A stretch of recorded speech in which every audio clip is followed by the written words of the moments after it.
दोस्तों, आज की कहानी है कुर्बानी एक औरत की। तो चलिए इस कहानी को सुनते हैं। रीमा अभी शादी नहीं करना चाहती थी, अभी आगे बहुत पढ़ना चाहती थी। उसका सपना बस डिग्री हासिल करने का नहीं था।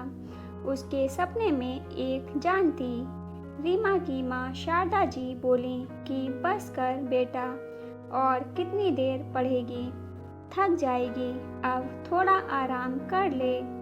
रीमा ने कहा, अरे माँ, अभी तो मेरी पढ़ाई शुरू ही हुई है और तुम थकने की बात भी करने लगी हो। आपको तो मुझे किसी भी तरह से हतोत्साहित नहीं करना चाहिए। शारदा जी को पता था कि अब तो ये डायलॉग म्यूजिकल डॉक्यूमेंट्री ही चलने वाली है। शारदा जी हंसते हुए धीरे धीरे वहाँ से खिसक गईं। मन ही मन बोलती हैं कि बेटी तू पढ़ती है, मैं तुझे पढ़ाऊंगी। क्या हुआ जो तेरे सिर पर पिता का साया नहीं है। मैंने तुझे सपने देखने सिखाया है और मैं ही उसे पूरा भी करूंगी। एक माँ का अपनी बेटी से वादा है। रीमा माँ से बोलती है, मुझे पता है माँ, तुम्हें मेरी कितनी फिक्र रहती है। मैं कहीं थक ना जाऊं, इसलिए आप मुझे आराम करने के लिए बोलती हो। पर माँ, अगर मैं अभी से थक जाऊंगी तो मेरा सपना तो मर ही जाएगा। इसलिए मुझे हमेशा कठिन परिश्रम करना चाहिए। वैसे भी माँ, हम जैसे छोटे से गांव में रहने वाले लोगों को सब कुछ इतनी आसानी से कहाँ मिलेगा। कुछ पाने के लिए मेहनत करनी ही पड़ेगी। शारदा जी कहती हैं कि हाँ बेटा, वो तो है, हमें कुछ पाने के लिए हजारों कुर्बानियाँ देनी पड़ती हैं। मुझे ही देख लो, आज तुम्हारे पापा हमारे साथ नहीं हैं, तो उनकी वजह है मेरा वकील बनने का सपना। उन्हें मेरी नौकरी पसंद नहीं थी और मेरा सपना अपने पैरों पर खड़ा होना था।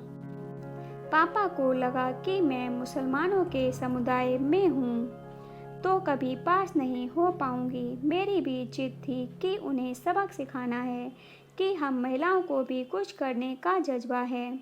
हुआ ये कि मेरी जिद की ही जीत हुई। जब मैंने एग्ज़ाम पास कर लिया तो तेरे पापा बोले, शारदा, तुम्हें आज निर्णय लेना ही होगा कि तुम मेरी फैमिली संभालोगी या नौकरी करोगी। दोनों में से किसी एक का चुनाव तुम्हें आज करना होगा। मैंने भी मजाक में कहा था कि क्या आप आज अपनी पुलिस की नौकरी छोड़ सकते हैं। उनका जवाब नहीं था तो मैंने भी बोल दिया कि फिर मुझसे क्यों हाँ की उम्मीद करते हो। बेटा, जब तुम 3 साल की थी उसी समय हम दोनों का अलग अलग रहने का निर्णय लिया गया।